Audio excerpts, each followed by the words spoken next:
That's right. I said I was going to take a break, and I did. A small break, but I kept the fan roundtables going. But you know what?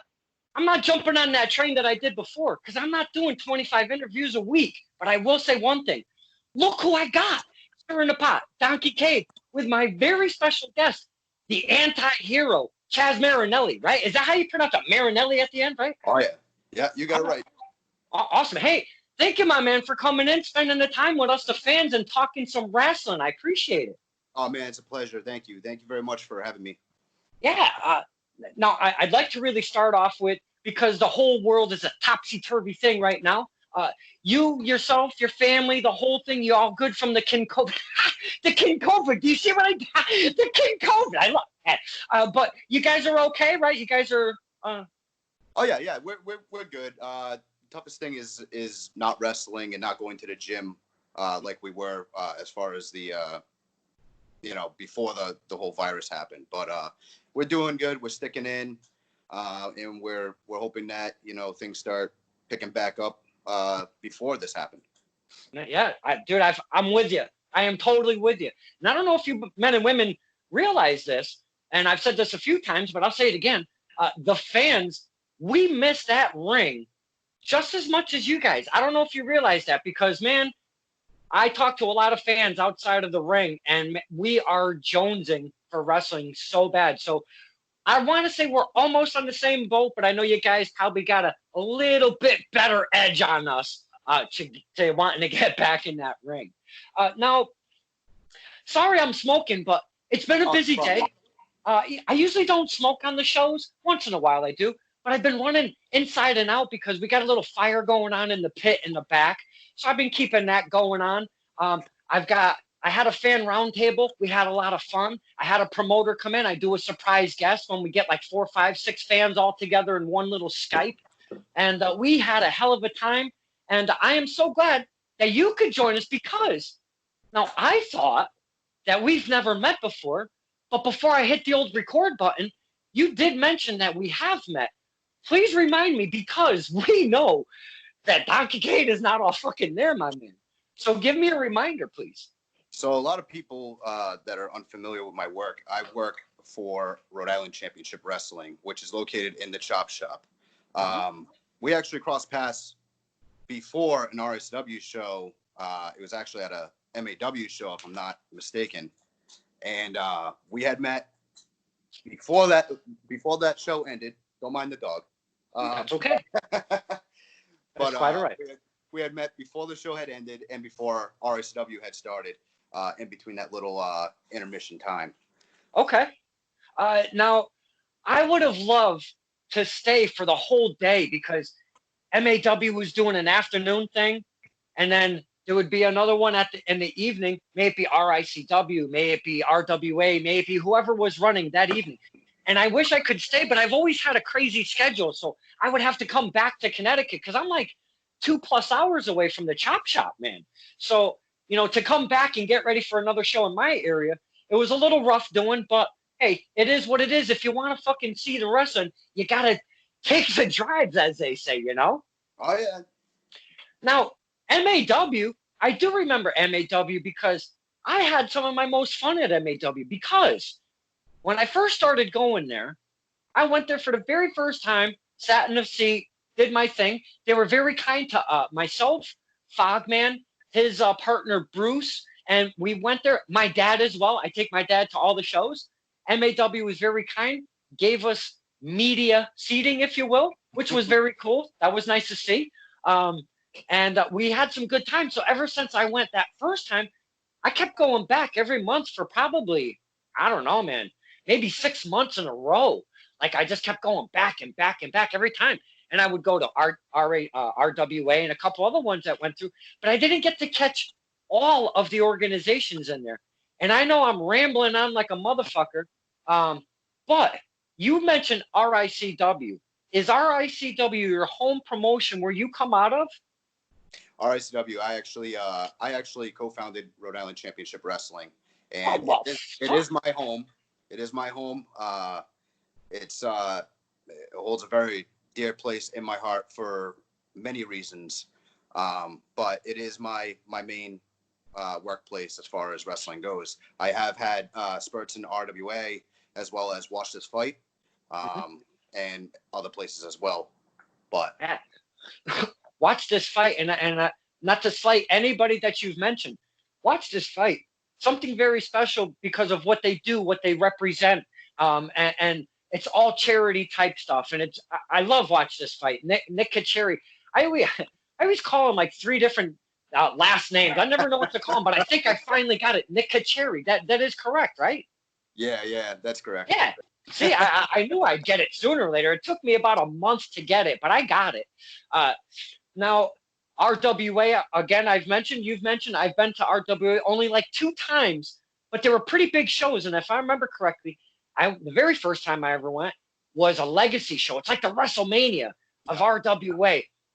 Holy shit, RWA Legacy. My God. You guys do a 2-night event, 11 matches on 2 separate nights. Not only 11 matches split up, it's 11 matches one night, 11 matches another. I absolutely lost my shit figuring out how many matches you guys actually had that specific evening. Those kind of shows, as a performer, a wrestler, an athlete, do you find that the bigger shows get you a little bit more nervous than the, I don't want to call them regular events because no event is regular. You have to perform to your best every single event. But when you get a little bit more of a high profile event, such as a legacy, if you will, do you get a little bit more nervous, a little more butterflies? I think the pressure is on you because of the previous events that have happened before. So like if last year's legacy event had all these crazy matches, now you have to outdo yourself. So you need to always top the last show that has occurred. You know what I mean? So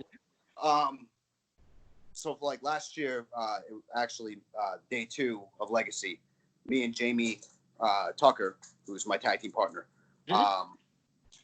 we actually wrestled these guys, Detox, for the RICW and RWA tag team titles. And the night before, Detox had a crazy killer tag match defending the RWA tag titles against the Hollywood Balds, Chris Dozer and Cipriano Abruzzi. Both teams are really good teams. So for us, we're the outsiders coming in, and we were taking on not just the RWA tag champs, but the RSW tag champs. And we're hoping to claim both belts. You know what I mean? So like the pressure was on, but it's one of those feelings that you're extremely nervous, but you're also like highly motivated to deliver the best performance that you possibly can and come out with a win. You know what I mean? Yeah, absolutely. The spotlight is on every single match when it comes to these high-profile events. Because, again, not to slight events from one to another, but the ones leading up, because there's storylines, there's characters, there's all sorts of stuff that builds up to a said huge event, such as a legacy. Because you have to build stuff, and that's what I love. I love characters. Obviously, the Chop Shop is not short of mother effing characters. That's first and foremost. I love storylines. The Chop Shop delivers storylines as well. And wrestling. I love wrestling. So you bring that athleticism, you bring the storylines, you bring the characters, and dude, I'm absolutely all about it because without the characters and the storylines, it's just a couple guys or a couple women throwing it around in the ring with nothing for us to follow as fans. Because I've said it 1,000 times, dude, probably 1,000,000 times. We the fans, we're fucking easy. Give us a little bit of something, just a little bit of something, and we feed off of that, and we'll chant. We'll remember it for the next show, and so forth and so on. You know what I'm saying? Right. Oh, most definitely. Yeah. Now, looking back, like to a buildup of a bigger show, do you look back at footage of your previous matches and be like, okay, we got this huge thing coming up. There's a couple titles on the line, or maybe even if there's only one title, it doesn't matter. They're 2 division, they're 2 promotion champions.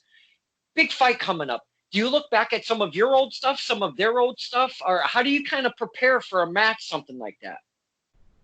You definitely want to do your research. You definitely want to watch old footage, watch new footage, because you don't know what they're going to pull out of their arsenal. You know what I mean? You don't know what kind of moves that they've had tucked away for so long in the past that they could break out at any given time.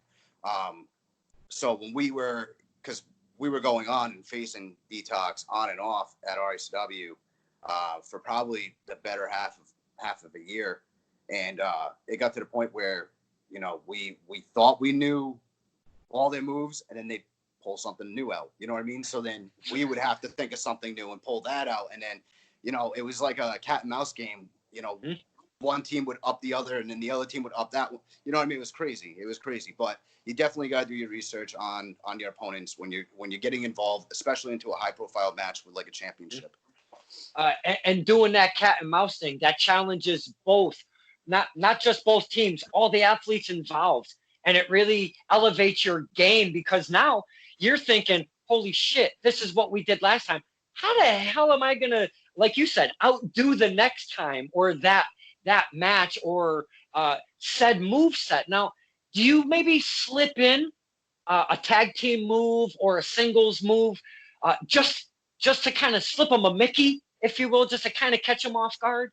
We try to throw some new stuff in there, and sometimes it works, sometimes it doesn't. You know what I mean? We've been able to catch some teams off guard, and then other times they catch right on. So it's hit or miss. It's trial by error. But I mean, for the most part, I mean, you just got to keep changing things up, because who knows who's watching what you're doing, you know? Exactly. Like you said, you're watching old stuff. You're preparing. You're not the only one looking at footage to see what these guys are about, or these girls are about. So that's what it is. It's all about preparation. Now, I bounce around a lot because I don't write a damn thing down. So just take this ride with me and, you know, try to follow a little bit. So how long have you been in the game, my friend? Professionally, I've been wrestling for almost 11 years. Wow. Okay. Mainly in the Rhode Island area, in the chop shop per se, or have you branched out? Where are you at with that? About the Rhode Island area, the northern Rhode Island area. I've wrestled in Connecticut.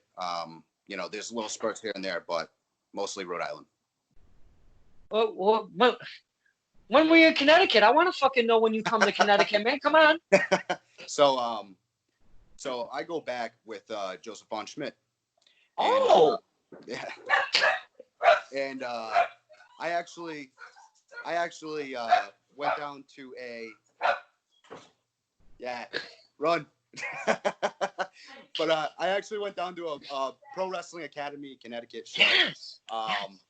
And we actually, at the time, I was part of a team called the Anarchist Empire. And one of the guys that was in my group was Hunter Kane. Big dude. He still works at RSW.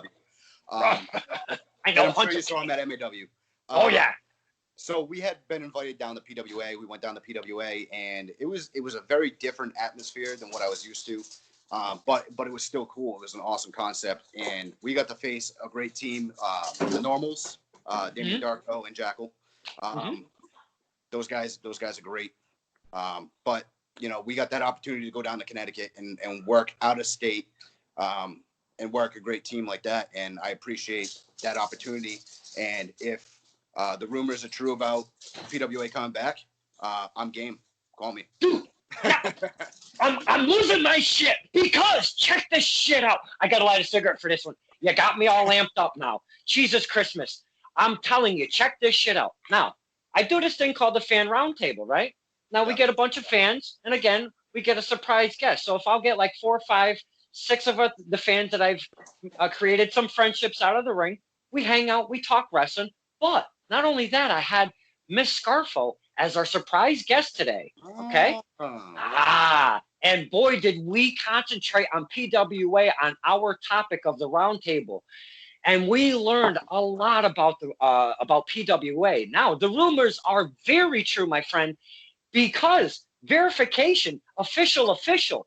Not that long ago, I went back to the old PWA in Cheshire, and I interviewed Miss Scarfo a one-on-one, and we hung out outside of the building, and we walked around on a beautiful sunny day, and I talked to Miss Scarfo for about an hour, a good hour, and we just talked PWA.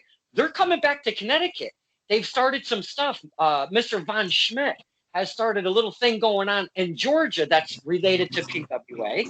Not only that, Miss Scarfo's going to bring the CT version of it back, but it's going to be a little bit different because it's not going to be at a one place event center like it was in Cheshire. It's going to be like venue to venue kind of thing. So it'll be moving around, but it will be in Connecticut mainly from what I'm to understand. Wow. That's actually pretty sweet. I mean,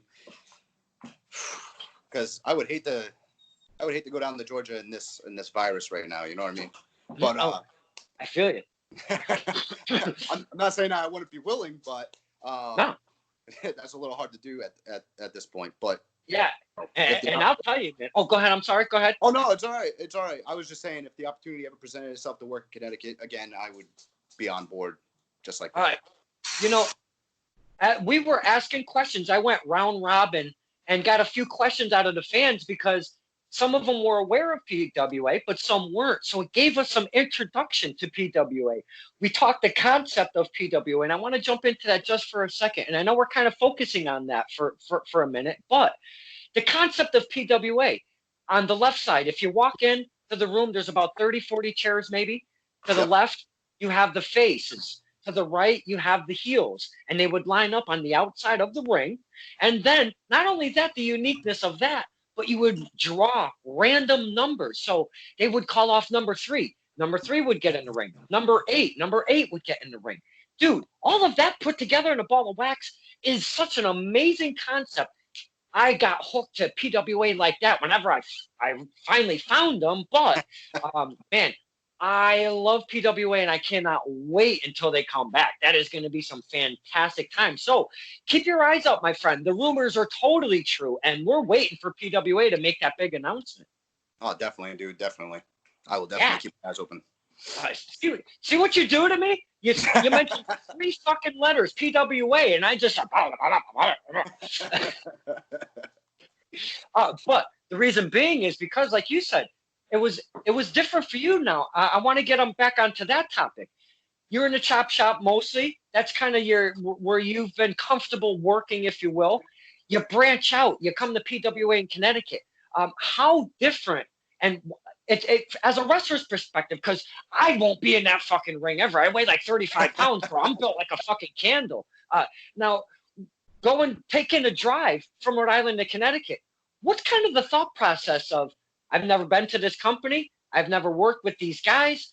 Give us a little on the journey. Give us some insight of a wrestler doing that kind of thing. So it might be different for other people, but personally for me, when we went down to Connecticut, it was one of those things that, you know, you didn't know who you were wrestling. You didn't know how things work down there. You know what I mean? It's a different company. It's a different atmosphere. And when we got down there, it was like, you know, we got told about the number drawing, and we got told that it was random order, and you're sitting there like, what kind of chaos is this? You know what I mean? Like, and I'm familiar with chaos. Like, I got a tattoo on my arm. You know what I mean? But like when I went down there, I was like, what is going on? And then, you know, they did the number draw, and like you said, you sat on one side of the ring while others sat on the other side of the ring, and it was like, this is crazy. This is insane. It is. But it was good. It was awesome. I like things that are different. You know what I mean? I like to experience different things within the wrestling world. And PWA is definitely onto something with what they got for the concept. Yeah. Again, don't mean to stay on that topic, but you know, it's such a fascinating the whole thing. Very fascinating for me personally. Again, like when you're walking in as a worker, you're seeing this shit unfold as you get there, because it's like, wait, what the hell is going on around here? And another cool part of that aspect of everybody being out around the ring during the event itself, throughout the whole thing, they cheer and boo just like we do. I think that's even such an excellent part of that whole ambiance over there, you know? Yeah, definitely, because then you get into the concept that not only are you standing there and you're a performer, but you're watching other people wrestle before you or after you, and you almost kind of like gravitate towards that fan perspective as well. You know what I mean? So you're watching these matches unfold, and you're seeing these guys. And for me and Hunter, it was the first time that we've seen many of these guys, and we're watching them perform, and it was just like, wow, like these guys are good. These guys are real good. Like, now the fans, I'd like to get fans' perspective from one place to another. You're up in Rhode Island. You know how the fan base is. You know how they react. You know kind of how they chant and what their feel is, if you will. Now you go to Connecticut. That PWA, again, it's so crazy because not only are the face and the heels, the wrestlers split up, so are the fans. The fans that like to cheer the good guys are on the good guy side, and vice versa with the bad guys. Could you tell us the difference, if you found the difference between the Connecticut fan base, because those suckers are hot in Connecticut at PWA, and the differences between the Rhode Island and the Connecticut fan base? I'm gonna tell you right now, man. Whether they were cheering or booing, and whatever side we were on, I don't think they knew who the hell we were. And you know what I mean? They just wanted to see what we had. You know. Yeah. I don't know if we got cheered. I don't know if we got booed, but I was definitely in the zone during our time there. And that's the thing. You get focused on your opponents more than the fans at times. But as far as Connecticut and Rhode Island is a very interesting fan base. Sometimes they're difficult to read. They like the wrestling has changed, and whether they like you, if you're a good guy or bad guy, they're gonna cheer for you. If they don't like you and you're a good guy or bad guy, they're gonna boo for you. So the concept of like the good guy, bad guy, it really doesn't mean anything at this point. You know what I mean? It's been lost a smidge. I've always thought that whole true face and heel thing has been lost just a little bit, because when the heels come out nowadays, they're not always booed. There's a lot of accolades because of maybe what they do for a move set, or where they came from the indies into being on a bigger platform or such. You know what I'm saying? Right. Yeah. See that kind of is a touchy subject right there. Is the whole face thing. But I mean, I'm me personally, I'm the kind of person that walks the gray line in between heel and face. If I'm gonna decide to do something, my perspective is, if I think it's the right thing to do, whether it's good or bad, I'm going to do it, and that's why I'm the anti-hero. You know what I mean? So as far as the face heel dynamic, that means nothing to me. And since we're on the subject, and the anti-hero, that is a character that's obviously now. Is that something that's kind of gone through your career with you, or is it something that's evolved in your character? And if it hasn't been your character all along, could you give us a little ride on maybe what your first gimmick was? Was it something like the Christmas creature like Kane had? Or, was it something wild or crazy? Give us a little journey on your character and where you're at now as the anti-hero. Well, that's a very long story, but I'll try and keep it as short as I can. Yeah, in pieces, if you will. Sure. So, as I said, I was part of a faction called the Anarchist Empire, and at the time, we just did whatever we wanted. We were anarchists. If we were told to do something, we would do the complete opposite. And that's a shoot. We literally did it on the shoot. The promoter was pissed with us, but it didn't matter because we did it anyway. It was who we were. It was our identity, and we kept it going for quite a while, a few years. Right. And what was your name specifically in the faction? It was the King of Chaos, Chaz Marinelli. Oh, okay. Sorry to interrupt. Sorry. No, it's cool. It's cool. So we did this whole thing where we were basically doing what we wanted when we wanted. We were taking titles. We were stealing titles to get championship matches, and in turn do the numbers game to take the titles.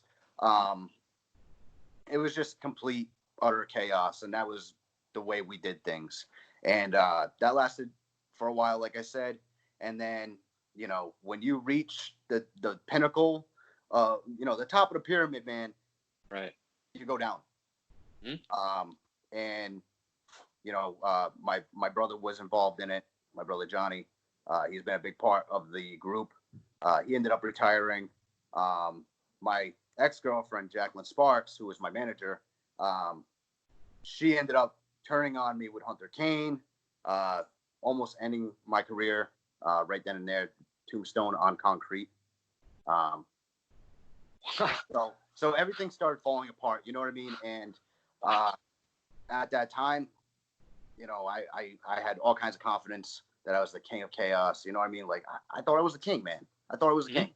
And for all that stuff to happen to me, for people to turn on me, for people to sit there, and even to this day, they don't even have any, not even an ounce of remorse for the things that have happened to me. Wow. Yeah, it's pretty bad. So, you know, I took 4 months off. I recovered from the tombstone incident. And when I came back, it was like a switch flipped in my head. And I was just out for revenge any which way I possibly could get it. And that was, I guess that was kind of the birth of the Anti-Hero. Because whether they were good guys or bad guys, if I got in the ring with them, they were getting their ass kicked. It didn't matter. But cheered, booed. You know, when I saw the opportunity, I would take it. You know, opportunities are given. Opportunities aren't given. They're earned. You know what I mean? That BS about it's given is exactly that. It's bullshit. And when I saw the opportunity to take the RSW tag titles, I jumped right into that. You know what I mean? At the time, Pumpalicious. Are you familiar with them? I'm sure you are. I am. Eddie Vegas and Johnny Mata, they're good guys. They're really good guys. And they were a crowd favorite. And I went right in for the kill. And I saw an opportunity. And I took it. And I took the tag titles from them. And pretty much ended their entire run as a tag team in RSW. I got a lot of heat for that. That was on the shoot. But it is what it is. And that's my whole gimmick. It's a shoot, man.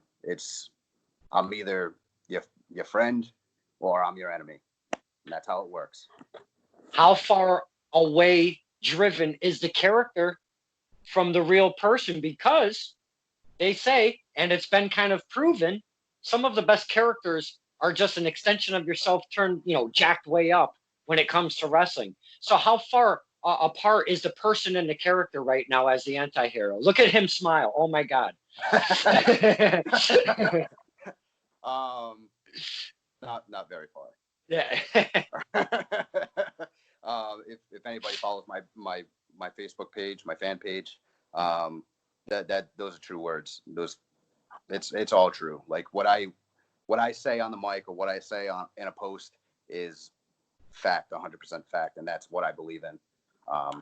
So if I sit there and I call somebody out, I'm legit calling them out. You know what I mean? There's no bullshit. But yeah, so now you spoke of love me, I don't give a fuck. There's a few of you guys and girls out there that feel the same way. I'm doing my thing. You don't like it? Boo me. Don't give a shit. You want to cheer me? Don't give a shit. I'm doing my thing. I'm elevating my shit. And I'm just doing my thing. Doesn't matter what you kind of think. Now, we spoke of the fans, and when you were at PWA, you kind of didn't really hear us. I love, and I'm very fascinated with, how long of a time frame did it take you personally, because it's a different answer for everybody. How long did it take as a time frame, if you could remember, some don't remember actually, of when you really started hearing the fans, hearing us and making that connection, utilizing if we're booing, if we're cheering, if we're saying you suck, if we're saying, your mother or whatever the hell we say, I'll be 100% honest with you. It took me quite a while. I think it took me probably about five years into the business. And I'm being 100%, this is on the shoot. I wasn't in the right promotion, I guess, sort of say, that really catered to the fans. You know what I mean? Being a wrestler, when I first started, being a wrestler, you were going out there and you were doing video footage. And that was essentially what the promoter was pushing for. He didn't care about the fans. And that's that's not good business.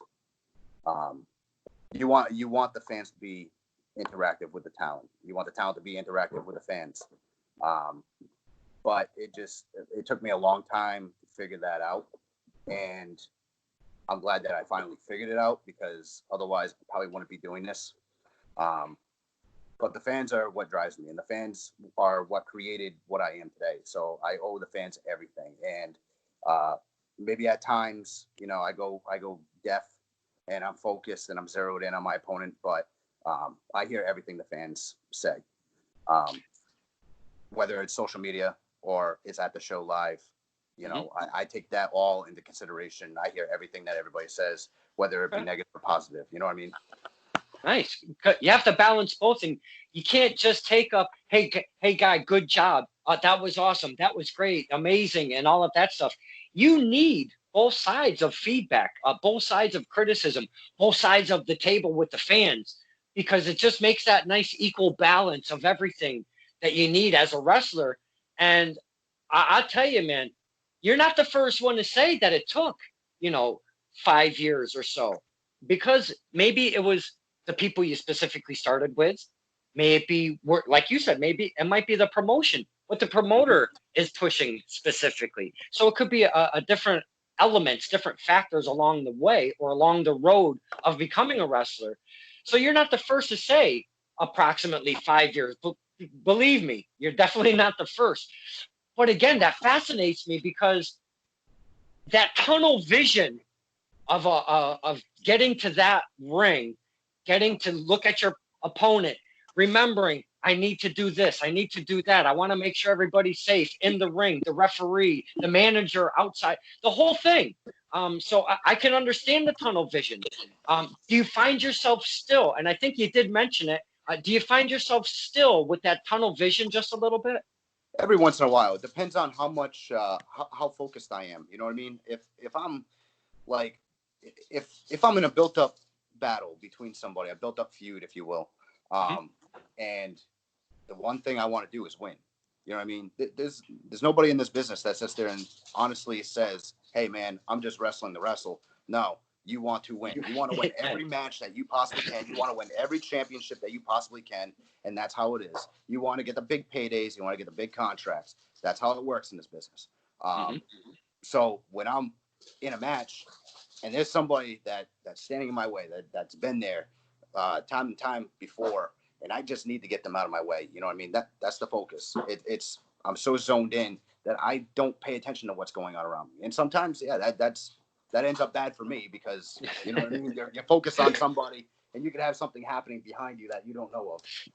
Oh, I'm such a jackass. I forgot to ask your dog's name before. What's your dog's name?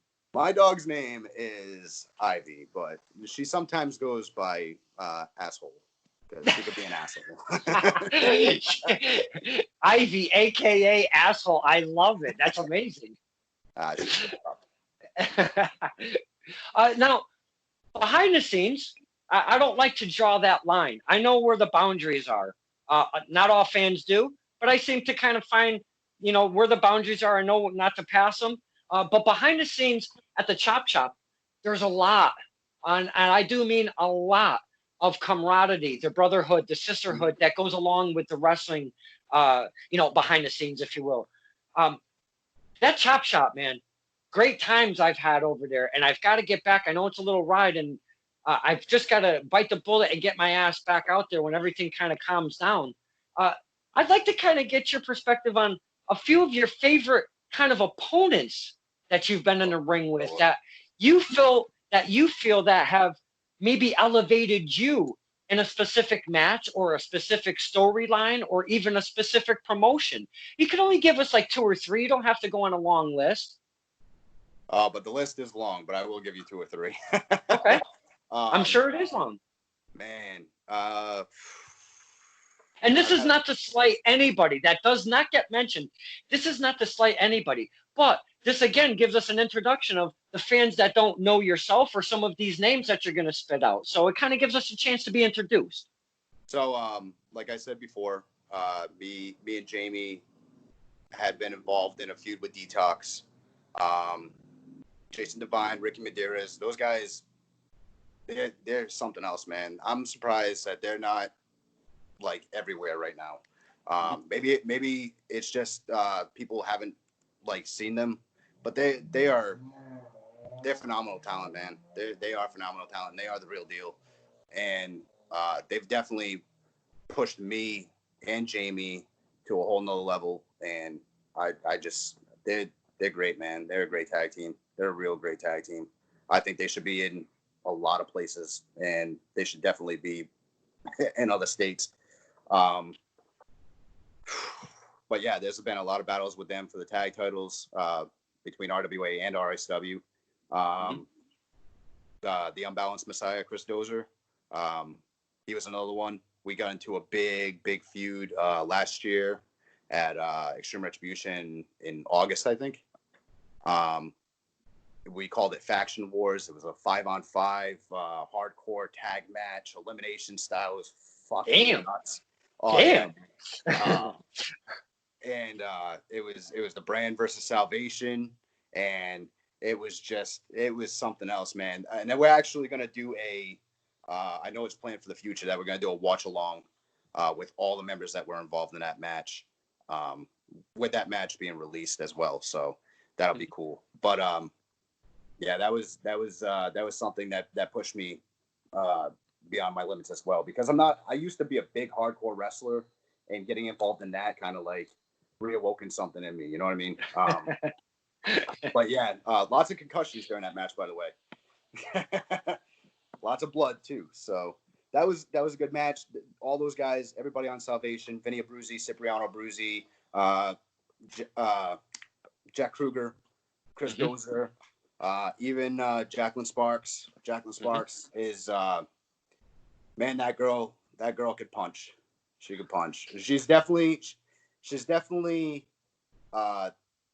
not a typical female wrestler. She could mix it up with the boys. She could beat the hell out of the boys. I know from experience. You mentioned Miss Sparks. Now, like you said, she's not afraid to get in the middle of any situation, may it be traditional or may it be hardcore. Am I mistaken on that? Like, has she got into that hardcore situation, if you will, with the men? Me and Jacqueline go way back, and the one thing that I remember her saying is, I don't want to just mix it up with the women. I want to mix it up with the guys. I want to be the girl that can beat up the guys. You know what I mean? She's short. She's like 5'1", 5'2", about that tall, and she's the RSW Universal Champion. She's the heavyweight champion of the promotion right now. So I mean, she's got a lot of stuff going for her, and she can mix it up with the guys. I've seen her freaking beat the hell out of a bunch of dudes, and including that Faction Wars match, she wore the Crimson Mask like a champ. So wow, she's definitely something to watch.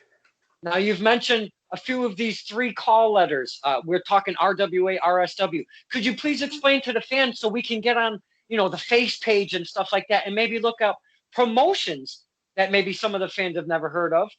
RWA, could you give us what it stands for? RWA is Renegade Wrestling Alliance. They've been around for a very long time. They've been around probably longer than I've been wrestling. A lot of great talent, a lot of awesome talent on that roster. A lot of guys that really, you can tell that they've put their all into wrestling and that they stand for wrestling. You know what I mean? There's a lot of guys out there that chase the paycheck, and RWA talent is not those guys. You know what I mean? Those guys are there for wrestling. They're there for the art of wrestling. And then you keep mentioning RSW. What is RSW? RICW is Rhode Island Championship Wrestling. That's my baby. We started in 2011.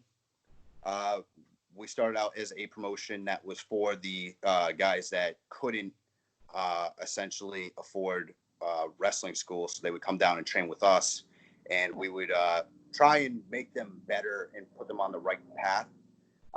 Sometimes it didn't work. Actually, a lot of times it didn't work, but sometimes it did work. And since then, we've had a pretty bad rep back in the days, but the last couple of years, we've strived. We've had amazing talent walk through our doors. A lot of guys that you could catch in RWA, MAW, they pop up in RSW, and they just put on a phenomenal show. And I'm saying right now, and I'm not trying to toot my own horn, but RSW is by far one of the best in Rhode Island. And I'm going to have to agree with the elevation over the last year or two with the RICW, because I do try to keep an eye on as much as I can, the pulse on the scene, if you will. And a couple months back, probably more than a couple months now, because of this whole damn Kincaid. Kincaid, I love that. I mean, holy shit. But because of this whole thing going on, I know personally a couple of the guys that wrestle regularly around here at Test of Strength. One is TJ Howell III. The other one is Ryan Frost, the infamous Ryan Frost. And now they have gone to RICW, made a couple waves, but not only that, and I'm going to mention one more name, because if I don't, I'll be on his shit list, is one Coach C, who is the coach. He's the coach of said tag team, and the tag team is made up of TJ Howell again and Ryan Frost. They're called Cold Cash. So whenever I seen this kid, Coach C, never knew who he was until I seen that whole association. You've been laughing your ass off since I've been rambling. Talk to me about a couple things. Seeing some guys coming from Connecticut, say from Test of Strength, a different organization that, maybe you've never heard of, never even heard of these guys. You see them come rolling in, maybe come in a time or two. Coach C joins the whole thing. I mean, what the fuck is going on? Give us a little something on Cold Cash and Coach C, if you will, please. I mean, Coach C, don't even get me started with. I mean, that kid, I don't know if he tries to get everybody, signed to his little thing. I don't even know what he does. I don't know what he coaches. It's an alumni, sir. No, it's an alumni. You would join his alumni, sir. I was part of his alumni. I still don't understand what the hell's going on. Oh, then I don't either. Then I don't know. But as far as I know, there's a little miscommunication between that group and their coach, because they keep referencing Caddy C. Sorry, Caddy C. I was hoping you'd say that. That's fucking hilarious, Caddy C. That cracks me up every time. Sorry. It's all good, man. I think that's a great job for him, by the way. I think Coach C should be Caddy C. I think he should carry around their bags. Wow. I didn't say it. You did. Wow. I did not say that. Hey, man, I say what's from the heart. But TJ Howell and Ryan Frost, they're two guys that I have yet to get into the ring with. And honestly, I'm chomping at the bits to be able to have a tag team match with them. They are a impressive group. They are something different to the area. And like I said, from what I've seen, they're definitely on my list of people that I want to face. I'm sure we could tear it down. I'm sure whether myself, Jamie Tucker, or our partner, Little Daddy Bravo, two of the three members of the brand can mix it up with them, then, let's do it. Let's fucking do it. Let's fucking do it. I would love to see that, because I love me some Cold Cash. I might boo the piss out of them and all of that good stuff, but I still dig me some Cold Cash, especially when I see them branch out to places that are away from the home base, if you will. Like you saying, you went to PWA, totally different experience. Same for them guys, going from Test of Strength and working their way up to RICW and such, going to the XWA Center and all of that cool shit. Man, love me some Cold Cash. I love seeing them branch out and all of that. Now, I want to jump into you've mentioned Mr. Tucker many a time throughout this interview. I've had, and you said that you watched that episode. I had Mr. Tucker. We had a fantastic time. Talk to us about how you and Mr. Tucker got together, the faction that you guys got rolling around, and I would love to see you mix it up with Cold Cash. If you've got that, if you mix it up with Cold Cash, let me know previous, and I'll bust Ryan Frost's ass about it. Definitely, dude. Definitely. But me and Jamie actually started out as opponents. We actually started out as rivals, and there's actually a picture behind me of Night of Honor 4, and me and Jamie faced off for the RSW Universal Championship. Jamie and I did not see eye to eye in the beginning at all. I think we hated each other more than Macho Man and Hulk did. To be honest with you. Wow, dude, that's some shit right there. But eventually, you know, I think there was a mutual respect for each other, and you know, we were kind of at the same place. You know, Jamie for a little while didn't know if he wanted to keep wrestling. He didn't know if he wanted, you know, he had that tough decision. He had that crossroads, if you will. And me, I just didn't know where I was going as far as wrestling was concerned, period. So I didn't know if I wanted to challenge for a title. I didn't know if I wanted to go in and do something in a different division. I didn't know if I wanted to stay backstage and help with the ring. You know what I mean? So we were both at the same place. And, you know, it was weird because we were put into a tag team at random. And, you know, after our match, people were just coming up to us and they're like, man, you guys got chemistry. It's weird. Like, wow. You know what I mean? I guess if you face somebody as long as we have back and forth, you kind of develop that, you know, that sixth sense of being able to know what your partner's doing. So, you know, we rolled with it. We rolled with it. And RSW put a post up asking if they wanted us to come back as a tag team, and the fans had voted yes. So we did it again, and next thing you know, we kept going and going and going, and then eventually, you know, we call ourselves the Brand. You know, we would go and take titles. You know, we took tag team titles off of Pumpalicious. We used to do all kinds of stuff, man. And you know, we were essentially driven by the fact that you know, our friend Little Daddy Bravo was forced out of the company, which led to that Salvation brand feud. But there's definitely a mutual respect, and even more so, me, Jamie, Bravo, we're all best friends. In reality, if it wasn't for me and Jamie being a tag team combination, Bravo probably wouldn't have came back to RSW, and I probably wouldn't have stayed. I probably would have retired. Now, you talk about knowing your partner. Now, that always seems like some bullshit tag team like tagline. Knowing your tag partner, you know, I know exactly what he's gonna do before he does it, or you know, all of, you know, that tag team stuff. That's no bullshit. Could you talk to us about that? Because again, I would never get in the ring. I don't know how a tag team in my mind works because I'm not a professional wrestler. That's no bullshit. That's like some real stuff, right? Yeah, it's the weirdest thing, man. It's like you got like the psychic ability between the two of you. I guess if you wrestle together as much as you do with the chemistry, and that's not knocking anybody that, you know what I mean, doesn't understand what I'm talking about. Right. When you have like a brotherhood, you know what your partner's going to do. So I know that, you know, if Jamie and I are in the ring, we're going to do some sort of combination move ahead of what we're, you know, what we've already done. And it's just, I know what he's doing. He knows what I'm doing. We don't have to communicate. We don't have to say, hey man, we're going to hit him with fucking super kicks. You know, I'm sitting there and I look into his eyes and he's ready to go. You know what I mean? So and I know that I'm going for it. So it's just, it's the weirdest damn thing. It's hard to explain. I'm jumping over my words trying to explain it, but it's definitely odd. It's like you can feel what your partner's going to do before they even do it, and then they could be across the ring doing something else. You know what I mean? So it's like you're one step ahead as a cohesive unit. And I can't.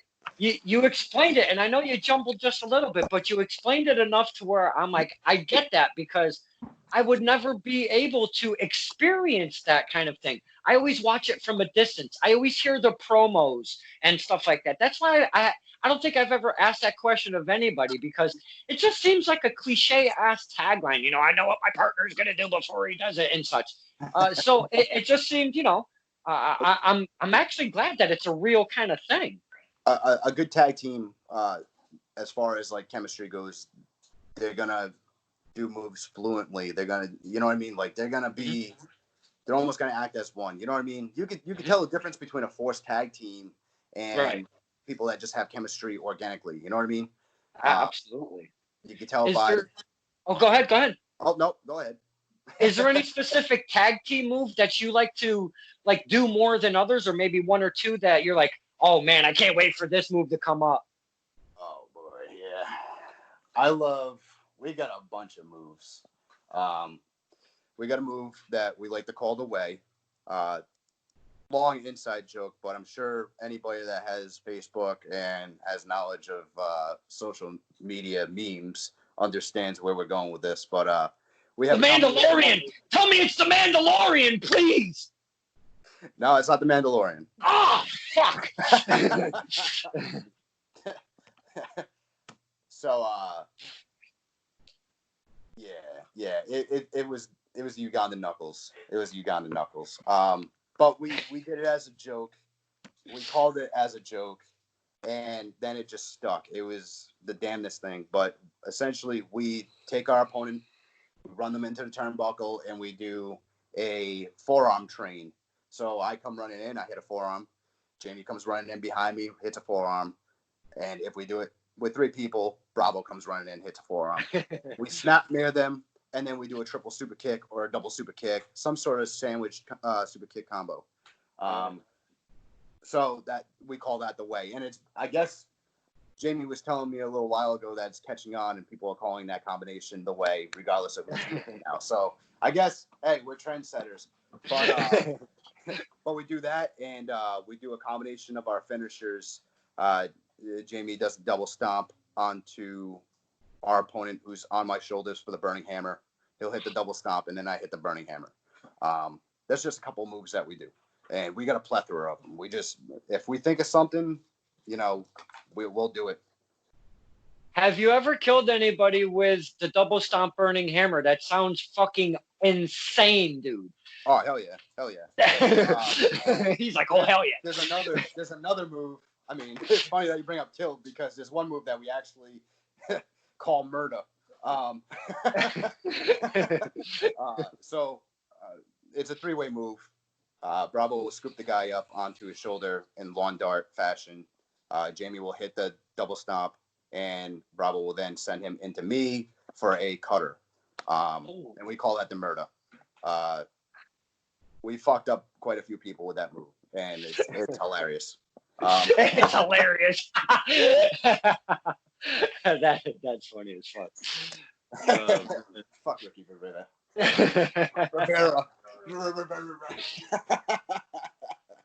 Now, for the fans that don't know of the AntiHero, how do we and where do we, face page, Twitter, IG, whatever you can give us fans to kind of get introduced to the AntiHero, where do we find you on the social media?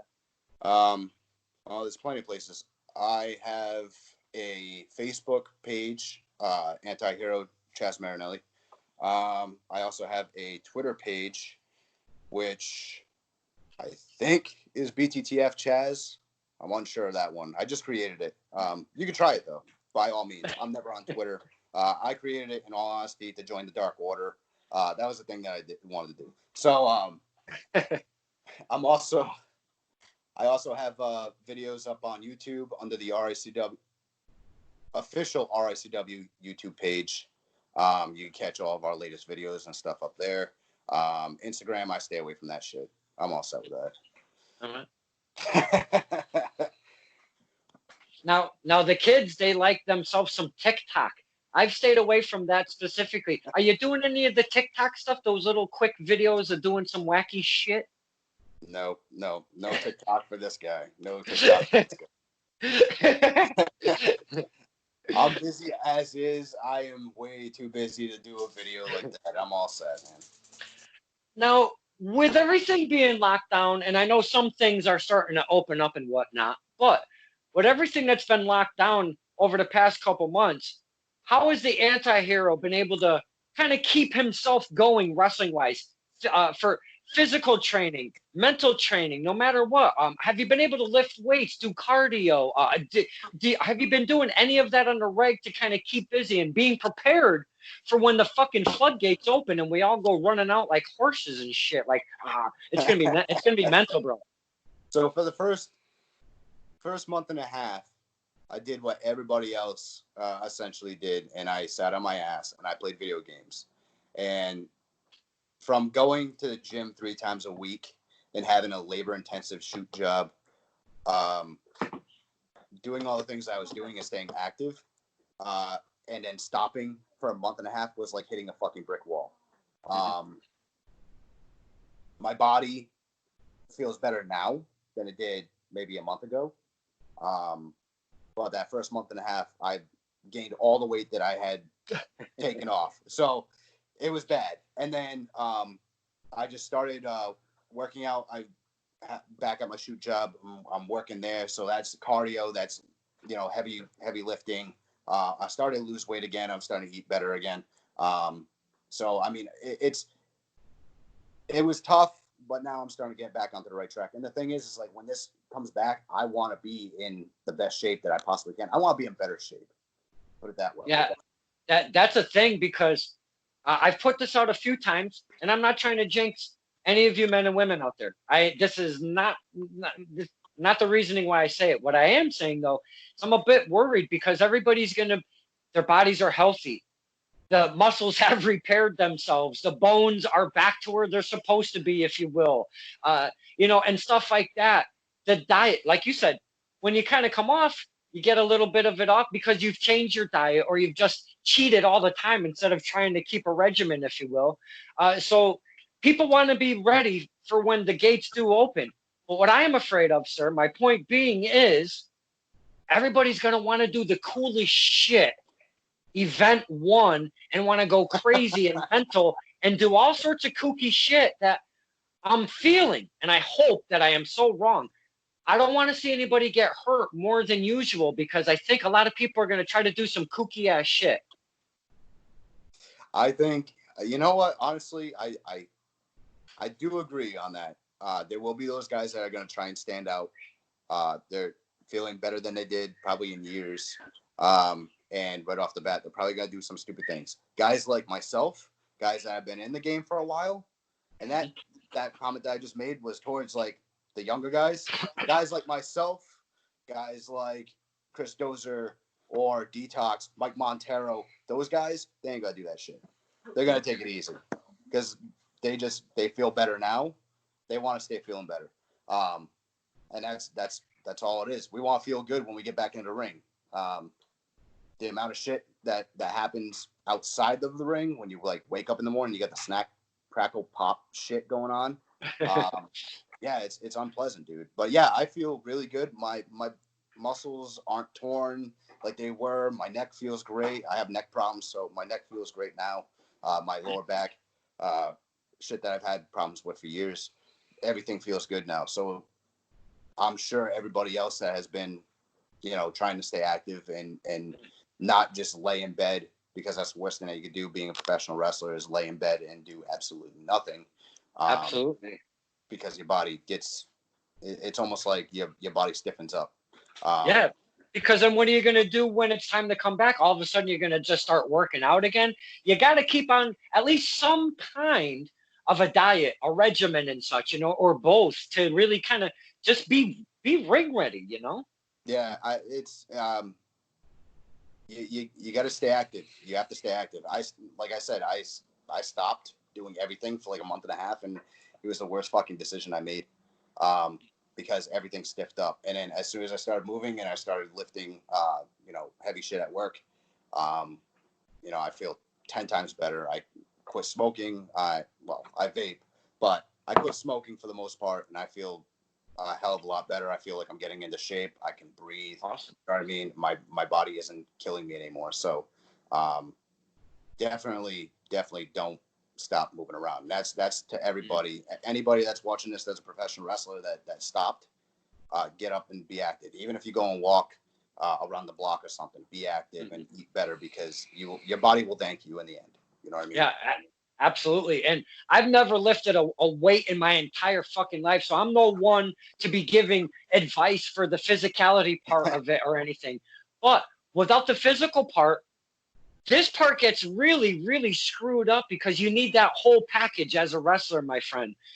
Without both, if one is missing from the other, that package, it's very hard to pursue and take care of business in the ring. So you got to have it up here too, you know? Right, right. No, for sure, man. For sure. You're right. It's all mental. It's all physical, emotional. You know what I mean? Like, and that's the thing.